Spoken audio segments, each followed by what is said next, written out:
Hey Jacob, how you doing? Hi, Aaron. Good, thanks. How are you? I'm very well, thank you. That's good. Um, Firstly, love the movie Bad Guys. Oh, Um, cool. would you mind just giving us, just for our audience, just a brief rundown about what the film's about? Sure. It is about a gang of shady dudes called Mr. Shark, Mr. Wolf, Mr. Piranha, Mr. Snake, and Miss Tarantula, who have been branded as villains their whole lives, but they decide, for nefarious reasons, actually, they decide to go good and redeem themselves, but it triggers something in Mr. Wolf, and he actually wants a piece of that for real. And it's their journey from one side of the tracks to the other in that respect. And it's come from my book series, which is about the same shady dudes who decide to go good and do good deeds, whether you like it or not. And the book series you mentioned is quite long running and prolific. How'd you come up with the idea? Um, It was a bunch of things, really. I wanted to write something cool for my kid when he was young because he wasn't enjoying reading, and I wanted to do something that was about stuff that he'd be into and genuinely into, and we actually want to know what happened with each installment. And at the same time, I'd been longing to do something where I was able to take a bunch of cinematic references that I'd grown up adoring, but wanted to do something with, but didn't know how because they weren't mine. And I thought, how could I mash all that up and make it new somehow? And at the same time, wanted to do something about a kind of redemptive story about characters who had been, suffering prejudice because of the way they looked. And somehow the scary animals my kid was into and all the movies that I loved and all the stuff. And then I thought, what if I took kind of older iconography like Mad Max and Tarantino and all of those things? What could I mash that up somehow for him? All the cool stuff that he'd go, wow, what's that?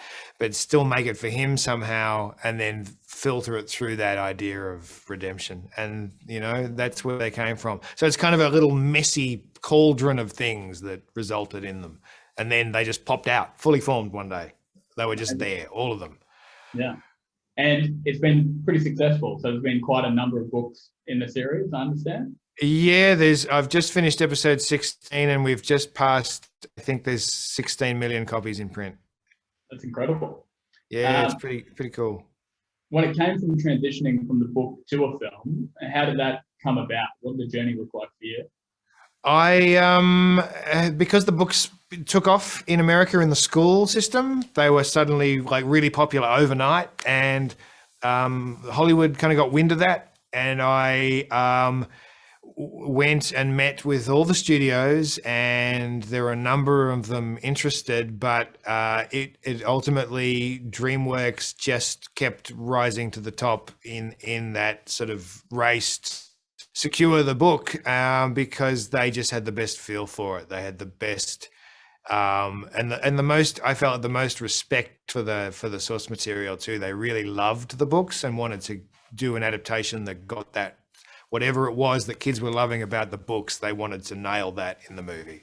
And there's quite a stacked voice cast in the film as well. I mean, you've got Sam Rockwell, Awkwafina, Craig Robinson, Marc Maron. Did those people and how they portrayed the characters, did that line up really with your vision of these characters when you were writing them? Absolutely. It's like the most ridiculous dream come true, this cast, because it could have been, that's the thing.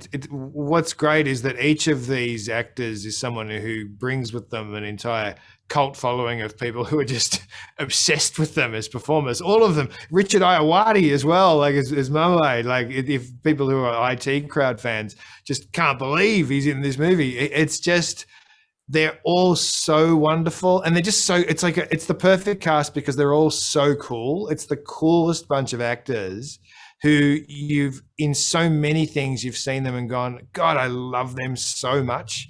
And then they've suddenly all been brought together as my motley crew. It's just unspeakably wonderful that this particular cast has been brought together. Yeah. And actually, the film is very cool. That's one of the things I found when I was watching it was, a lot of the films these days try and hit this anti-hero concept. And I don't think I've Yeah. ever seen it hit quite as well as with this kids movie, The Bad Guys. Oh, great. How'd you go about sort of getting the right mix between having the redemption arc, you know, having Mr. Wolf become good, but also, you know, keeping that sort of inherent badness that still makes them men.